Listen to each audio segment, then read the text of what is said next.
AVC, it is Old Metal Rocker 65, and I have a new series I'm going to be doing entitled Flashback 70s. You're wondering, yeah, we're going to flash back to 1970 and into a little bit of 69 with some groups. I just can't leave the 60s out because they kind of flow in to a lot of the 70s stuff. And as you'll notice, a lot of these bands, even a lot of the underground bands, a lot of the commercial bands of the 70s and the late 60s, all had basically somewhat of a bluesy kind of background in their music style, some way or some form. And a lot of these bands I'm going to show you today are similar, you know. The 70s were so big, so vast, so huge. Most of us know what was popular in the 70s for hard rock.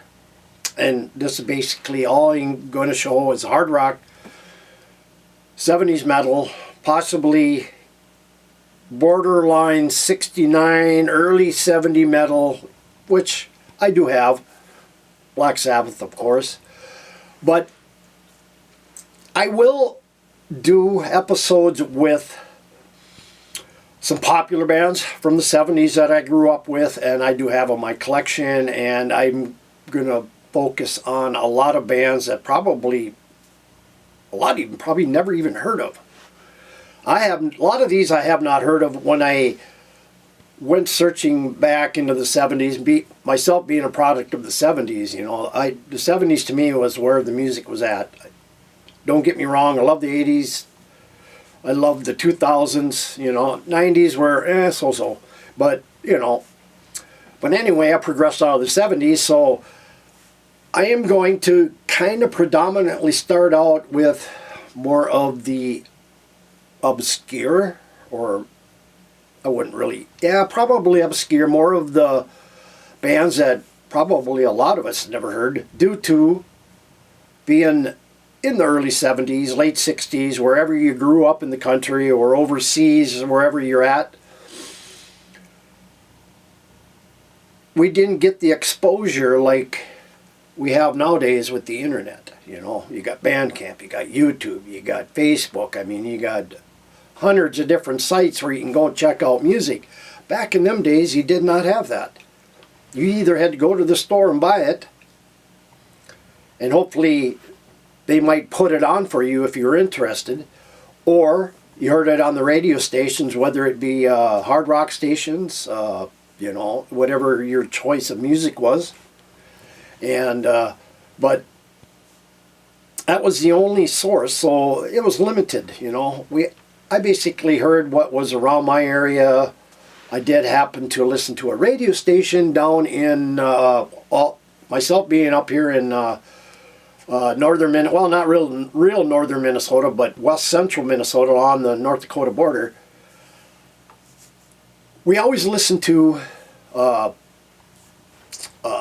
Beaker Street out of Little Rock, Arkansas, KAAY, back in the early 70s. At midnight is when it came on, and that's when they played everything obscure that was not ever played on the radio. I mean, I heard bands like Budgie, White Witch, Jamie Brockett. They even played some folk, Armageddon, you know, I mean, Trapeze, lots of stuff. Anyway, a lot of those bands I'm going to showcase, as well as the underground, and I'm going to start out. I'm going to start playing some music right off the bat. And if you are a new subscriber, just hit the subscribe button, hit the bell, and you'll get updates of upcoming videos, including my other videos I do. I do a bunch of other videos. I do mail videos. I do weekly six-pack. I do bang your head videos. I do sealed to revealed videos. I do all kinds of videos. I'm retired, so I've been doing videos, listening to music, and retiring and playing videos. So anyway, we're going to start off kind of more of probably obscure to probably a lot of people. In this set, I think I have 5 bands, if I'm not mistaken. 6 bands, sorry. To start this off is the Flashback 70s, but this band, but before I get going, anyway, I lost my focus. So a lot of those bands that I heard regionally to me from maybe a 6, 7, 8 state area and what was ever popular around the country at the time was heard on hard rock radio, and hard rock radio back in them days was awesome. But, you know, they're still the obscure. Well, a lot of these bands I'm going to bring you, I didn't have access to even getting close to hearing these bands. So a number of years back when I was working, I wanted to get back into buying a lot more 70s underground obscure stuff. And that one year I was working, I made really good money, and I ended up buying well over 1,000 albums that year of obscure, not so obscure, and popular bands out of the 70s. And anyway, I have a ton. It might not always all be on vinyl. Some will be on CDs, but I mean, if the 70s music isn't in your scene, I mean, that's fine. But from the 70s grew harder, edgier, more experimenting music, heavy metal, for instance. So, and I love heavy metal, but this show is all on the 70s stuff. So I'm going to start off today with a band called Agnes Strange, and we're going to get going here with some music.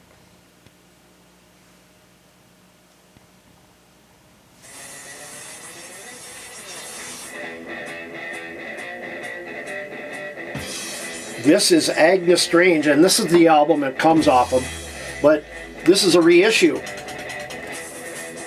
A lot of these I found on YouTube. There's a number of YouTubers out there that are showcasing 70s, underground 70s, as well as labels that are coming out with albums. Riding Easy is a label that's really starting to pump out 70s bands, southern rock that has never been heard, you know, just pocketed around the countries. This band, Agnes Strange, and the album is Strange Flavor. Now this is a reissue. You basically want the issue with the Bird Nest label. That's the pricier album, but that's hard to find. And this is on, what was it on? Radiation Reissue Records, that's what it is.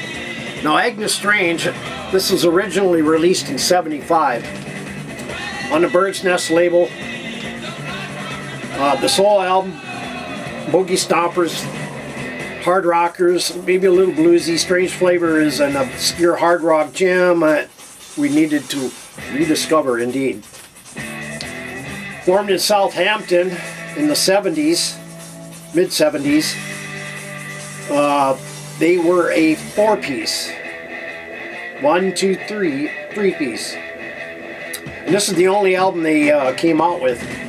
It really didn't catch on, but it does have a cult following, like a lot of 70s do. You know, and this is one of them right here. Hard rocky, bluesy, maybe psychic at times. But just some great stuff if you've never heard of it. I mean, never hear it on radio back in them days. Underground radio maybe, Beaker Street like I mentioned. College radio stations back in those days, you'd probably hear about it. But killer stuff, you know, again, overseas. So unless you were in a city that got imports, and I was in a city, but never nothing like this stuff. But or it was there and I didn't know it.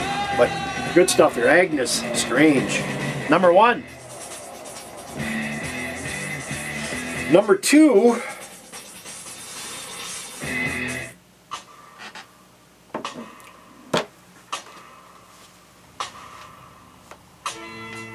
is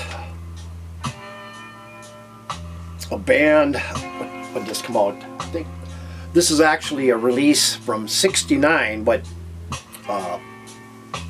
it's a hard rock gem. I mean, it's just great. And then, of course, my helper's messing up.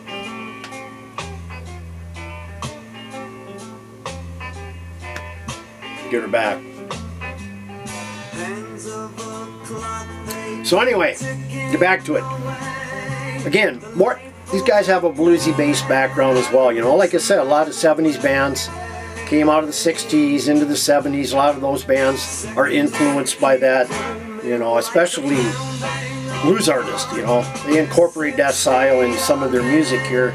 Now, this band is a band called Banshee. Not the heavy metal band Banshee, but this is a band out of '69, Banshee.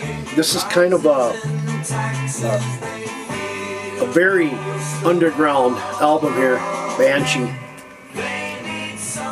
I found this. I have a friend of mine who sells albums in his garage, and he would get, you know, people's albums and sell them out of there. And I'd go over there, but I don't do much of that anymore. This is one of them. And this is actually a hard one to get nowadays, very pricey. But you can hear the bluesy background in this. Let's see. This is 1969 that came out. And again, late to the party. See these guys, you know.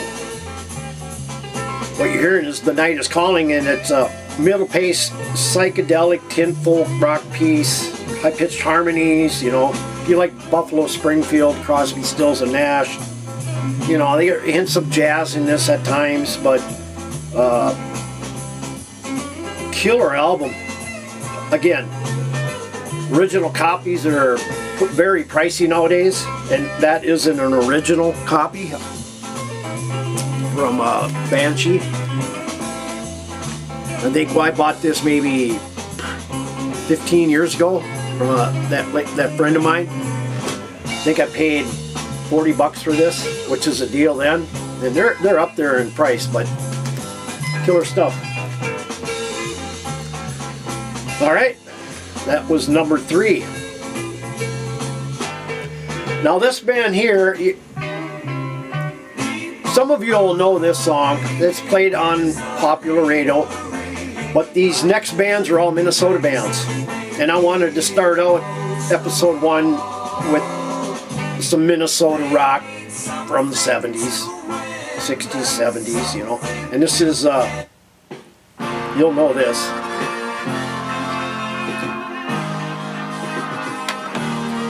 Anyway, this plays on the radio back in the day quite a bit.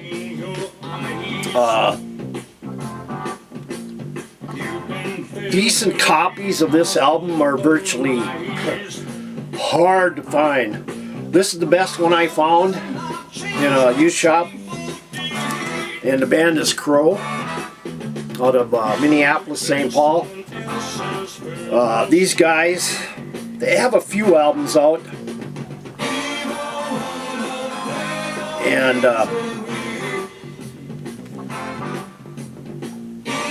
but you know, they formed in '67.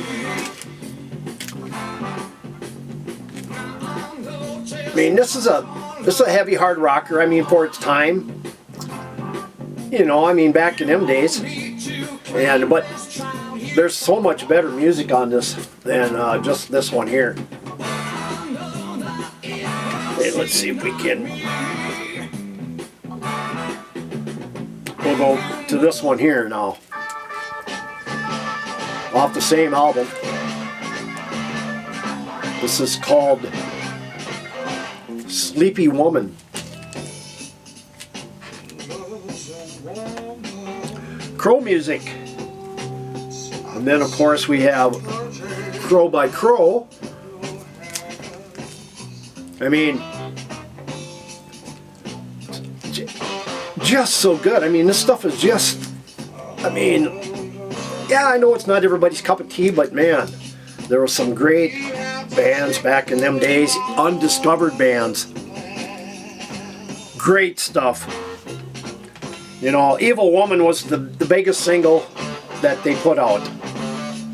And that's basically what got them signed to the record contract. But, you know, they didn't last very, very long. A lot of bands back in them days, you know, maybe did 1-2 albums, or maybe they only did 45s.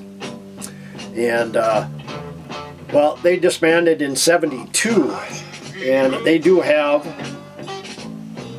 a decent library. You know, they got 5 studio albums. I have 2 of them, the first and the second.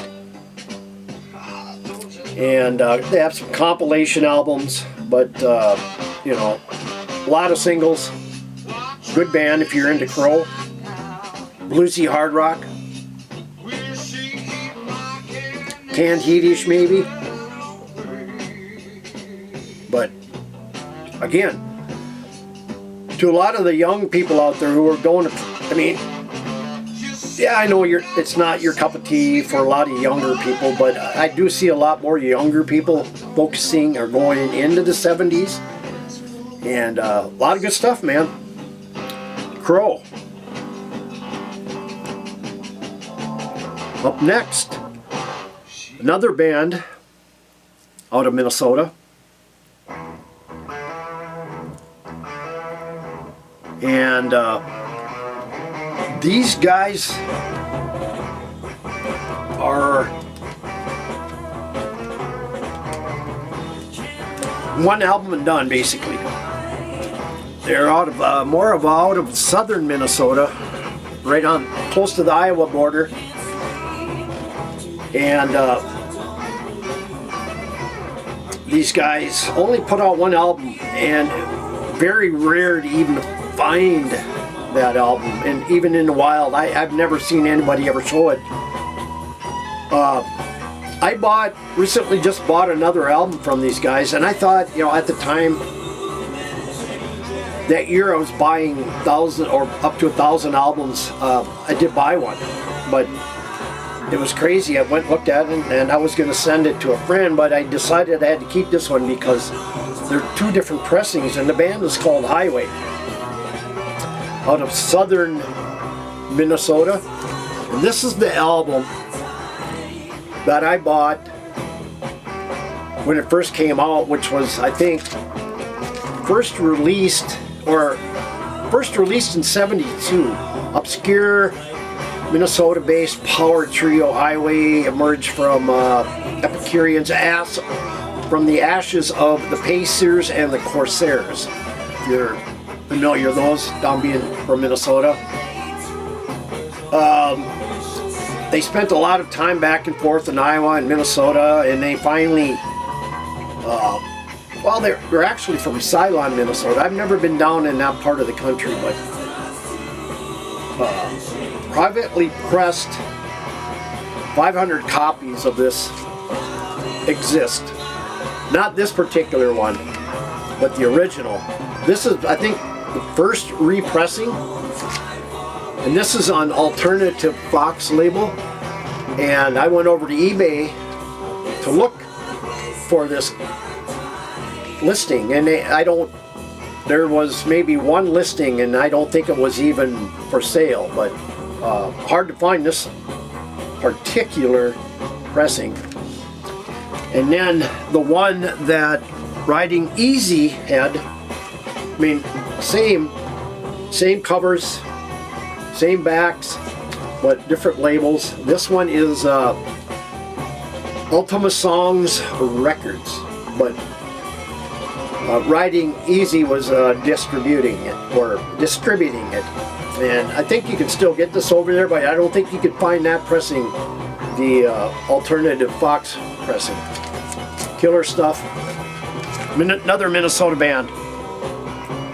Up next, a band I recently came across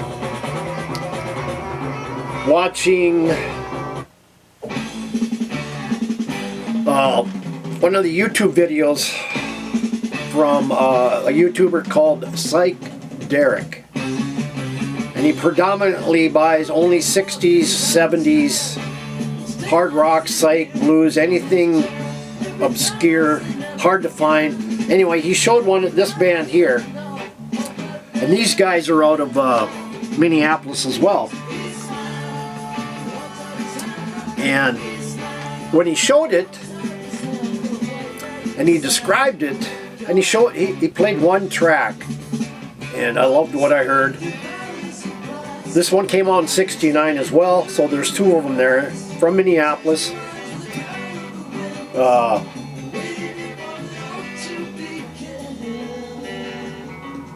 Originally on Peak Records, this band, and this is hard to find out. Even this reissue is hard to find. But the band is called Joker's Wild. Power trio here. And that's what you're listening to now. I mean, this thing is built like a tank.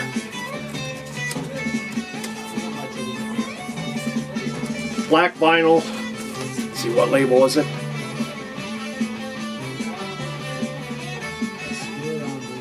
Let's see here, I'm trying to see.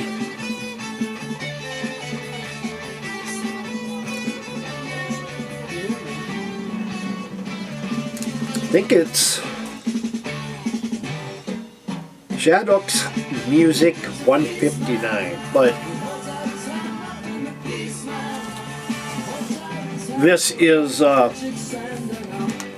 know this is a reissue, all positively, but even these reissues now, I found this for like, I think it was 32 bucks, and originals of these go well up into, I think the lowest one I seen priced was probably 80 bucks.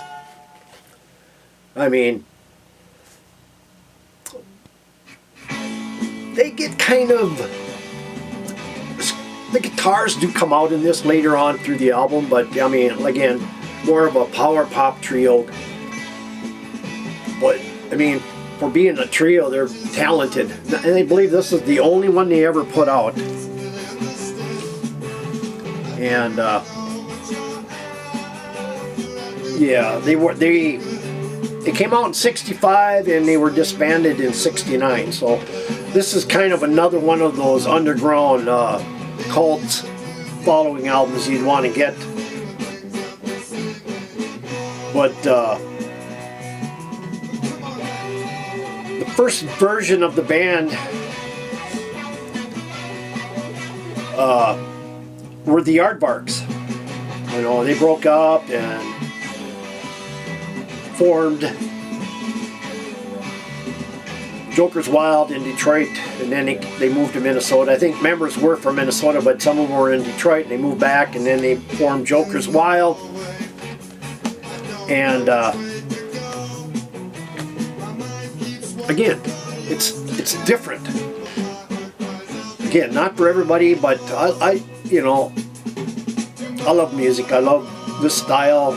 Being from the 70s and 60s, I was fortunate enough to hear a lot of this stuff, except for a lot of it I did not hear. So anyway, that was Joker's Wild, and I have one more, guys. Another band out of Minneapolis. And these guys have been around, and this is one I also bought over at Riding Easy Records. Just a great label. And this band also hails from Minneapolis. In the 70s, the band is called White Lightning, and the album is called Thunderbolts of Fuzz. You know, again, got that bluesy background there, you know, fuzzy guitars at times, killer vocals, 5-piece. I think they put out 5 albums, if I remember.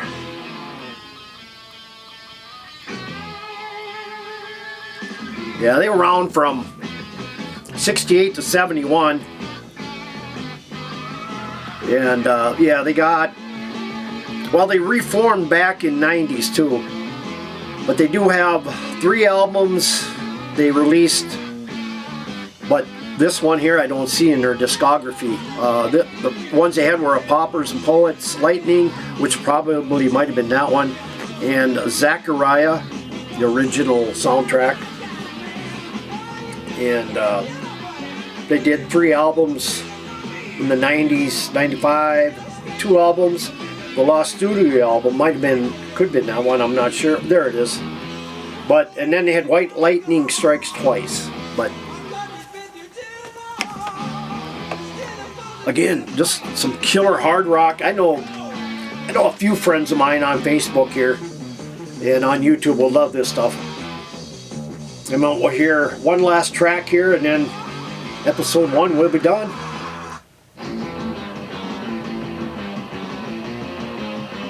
And they've got more of an upbeat tempo here.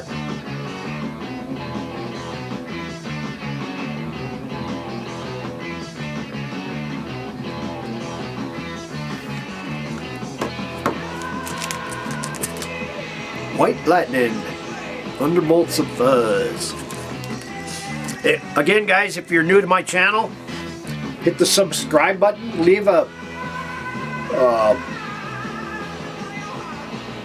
comment, hit the bell, and anyway, thanks for watching, and we'll see you next time on Flashback 70s. Take care, everybody, and rock out.